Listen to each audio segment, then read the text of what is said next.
What if everything you believe about abundance is a lie? What if the real reason you're stuck, burned out, and always chasing isn't because you don't have enough, but because you believe you don't? Here's the twist. This isn't just spiritual fluff.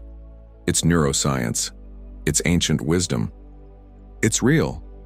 We've been taught that abundance is something you get after you work hard, hustle harder, manifest perfectly, clear your chakras, and maybe survive capitalism with a smile.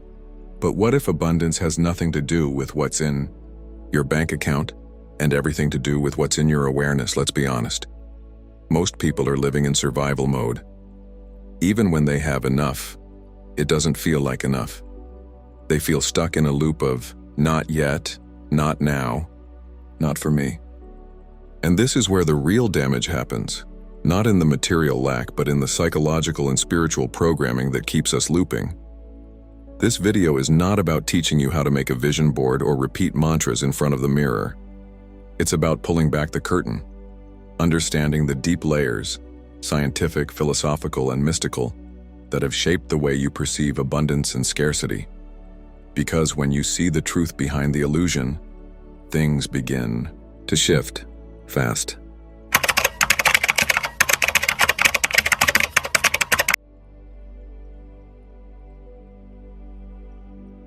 Scarcity isn't just a mindset, it's a biological state. According to research by Mullainathan and Shafir, living in perceived lack actually taxes the brain's bandwidth. It narrows focus, increases stress, and limits cognitive flexibility.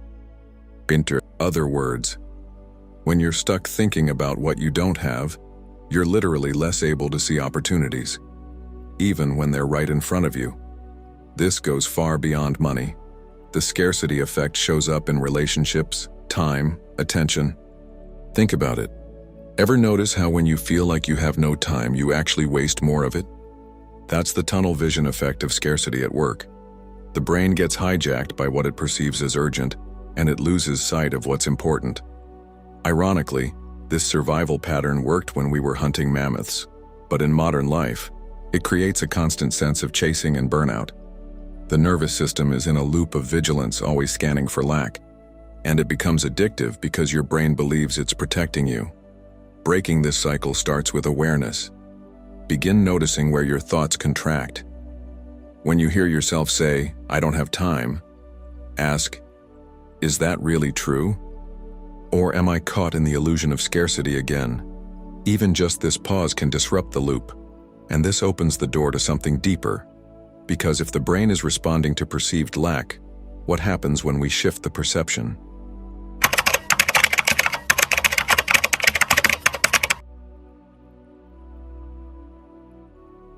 Scarcity isn't just in our biology, it's embedded in our philosophy. Western thought, influenced by thinkers like Thomas Hobbes and later capitalist ideology, often paints life as a zero-sum game. If you win, I lose. Resources are limited. Competition is survival. But is that really the nature of existence, or just a belief we've been trained into? Ancient philosophies, from the Stoics to Eastern wisdom, saw things differently. The Stoics taught that fulfillment comes not from acquiring more, but from mastering desire. Buddhism teaches that attachment to lack creates suffering. And indigenous wisdom traditions have long lived by principles of reciprocity and harmony, not hoarding. In modern life, this philosophical lens becomes internalized. We compete with others for attention, success, even love. We believe there's not enough space for everyone to shine. And so we shrink, self-sabotage, or overcompensate. But what if we stepped out of that paradigm? What if we stopped asking, "How can I get more?" and started asking, "Where am I already full?" This isn't passivity, it's powerful clarity, and clarity leads us right into the heart of the next idea.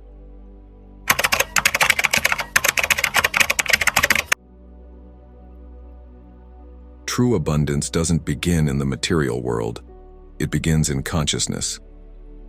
In spiritual traditions from Taoism to Hermeticism, abundance is not something you earn, it's something you remember. It's a state of alignment with the natural, flow of energy, not a reward for performance. When someone is in alignment, their outer world begins to reflect that inner fullness. They're not attached, but they're magnetic.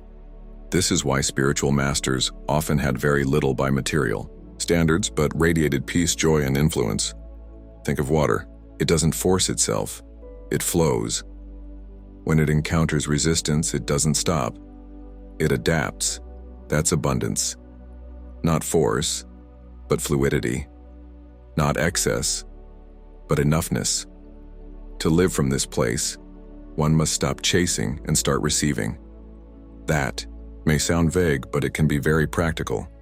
Receive the breath, the moment, the insight, the support that's already here, even if it's small. Receiving creates space, and space is where abundance lives. But here's the tricky part. Most people try to receive from a place of lack. They ask the universe to fill a hole. But the spiritual path teaches us to become whole first and then let the overflow move through us. So how do we become whole in a fractured world?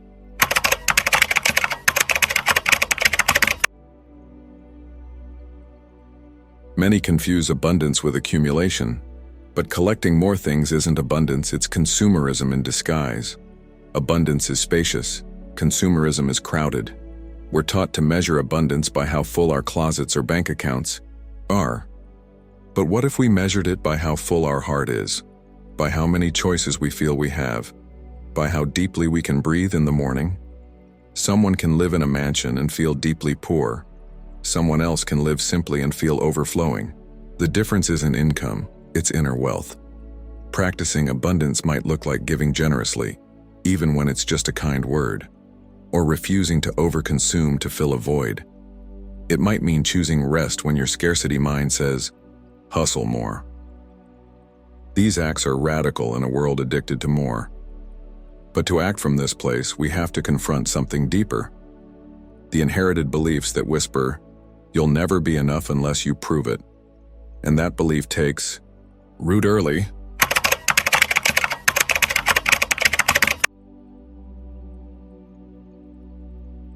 Scarcity often isn't born in the moment, it's inherited.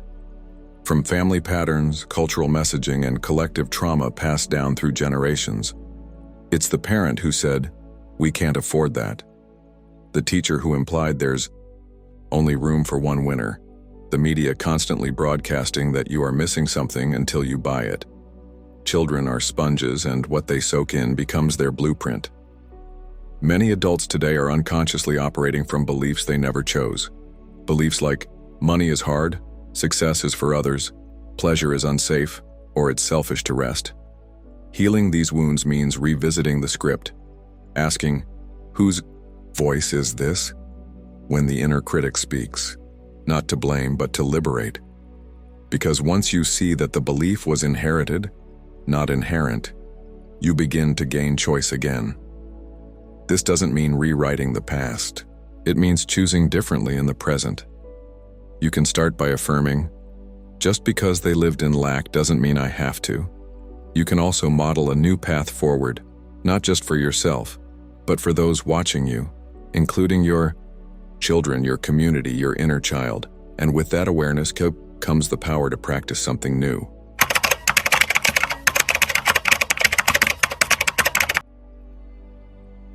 Spiritual abundance isn't about grand gestures. It's cultivated in the ordinary. It's found in how you respond to delay, how you breathe when plans shift, how you treat your own needs. One of the simplest practices is gratitude, but not the checkbox version. Real gratitude is visceral. Instead of listing 10 things quickly, pause with one. Breathe into it. Feel its richness. That's how you train the nervous system to recognize enough. Another practice, generosity, not just with money, but with attention, time, forgiveness. When you act as if you already have enough to share, you reinforce the neural pathways of abundance. You tell your system, there is more where that came from. You can also create rituals of sufficiency. Light a candle not to ask for more, but to honor what is. Eat slowly. Look people in the eyes. These may seem simple, but they interrupt the autopilot of lack and make space for something deeper. And when space opens, What tends to show up might surprise you.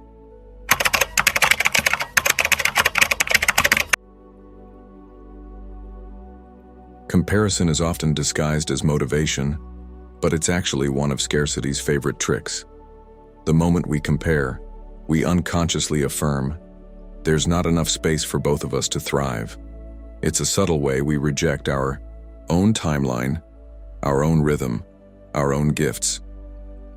Social media intensifies this trap. We scroll through curated highlight reels and feel like we're falling behind. Someone else is always doing more, having more, being more.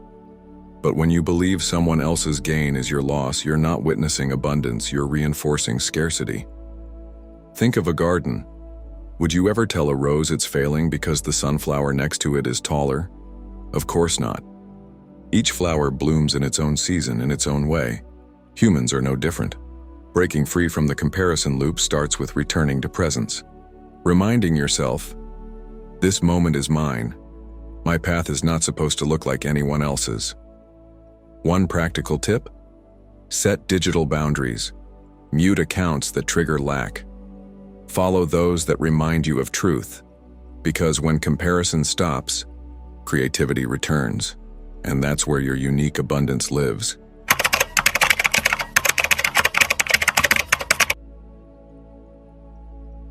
Time is one of the most overlooked forms of abundance. Yet how often do we treat it like an enemy? We say things like, I'm running out of time, or I don't have time, as if time is something outside of us, slipping away. But what if time is not linear, but relational? In many spiritual traditions, time is understood as cyclical, sacred, and deeply connected to our state of being. When we're present, time expands. When we're anxious, it collapses. So maybe abundance isn't about having more time, but being with time differently. You can start reclaiming your time by noticing how you speak about it. Shift from I have to I get to, from I'm too busy to it's not aligned right now. These subtle changes signal to your system that you're not a victim of time, you're a steward of it. Try practicing slow moments. During your day, choose one task: washing dishes, walking, drinking tea, and do it without rushing. Let that be your abundance practice. You're training your nervous system to associate stillness with safety, and when you do, you might start noticing how much beauty lives in what you used to call boring.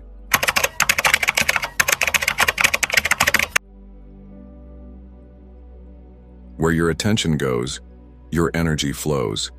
And in a world designed to hijack your focus, reclaiming your attention is one of the most radical acts of abundance. You may not always control your schedule, but you do choose your energetic investment. Are you spending your life force on worry, doom scrolling, and drama? Or are you channeling it into nourishment, connection, and purpose? Think of your attention like a spotlight. Whatever it shines on, grows. When you place it on lack, the lack grows. When you place it on possibility, possibility expands. This isn't wishful thinking. It's energetic law, supported by neuroscience and ancient teachings alike. One practical exercise. Throughout the day, ask yourself, is this energizing or depleting me? And would my higher self spend energy on this? These two questions alone can redirect your inner economy.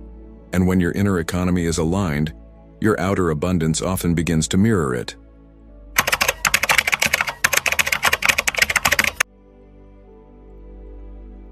Abundance isn't just an idea, it's a felt experience.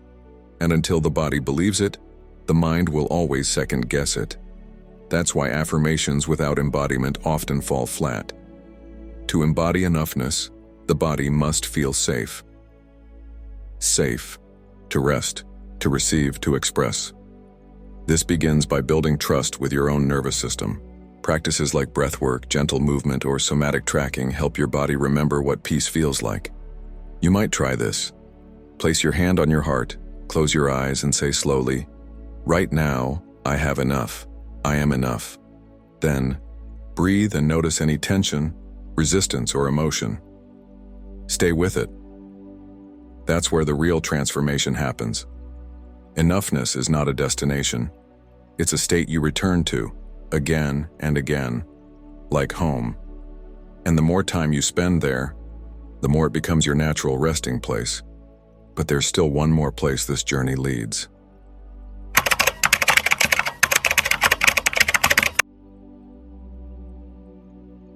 So here's the invitation.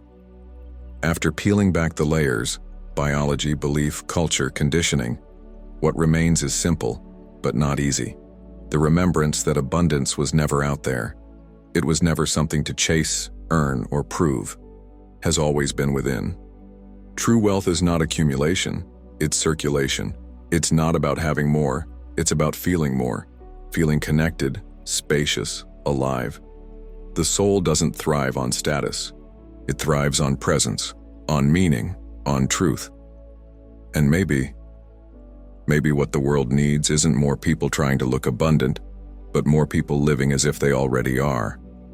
People who walk slowly, who share generously, who trust deeply, who rest without guilt, who speak from the heart, not from fear. If you've been caught in the scarcity loop, know this: you're not broken. You were just programmed. And anything programmed can be reprogrammed. And that reprogramming begins when you choose to stop performing and start remembering. So breathe. Feel your feet on the ground. Feel your body right now. You're already enough. And from that place, watch how life begins to open, not as a reward, but as a reflection. This isn't the end of the journey. It's the moment you start walking from a different place. Not from lack, but from truth. If this video stirred something in you, I invite you to continue exploring. Watch this next video, insert your choice here, where we dive even deeper into the layers of spiritual awakening. And if this message resonated, please, share it with someone who needs it and subscribe to the channel. Your presence here truly matters. And this journey, we walk it together.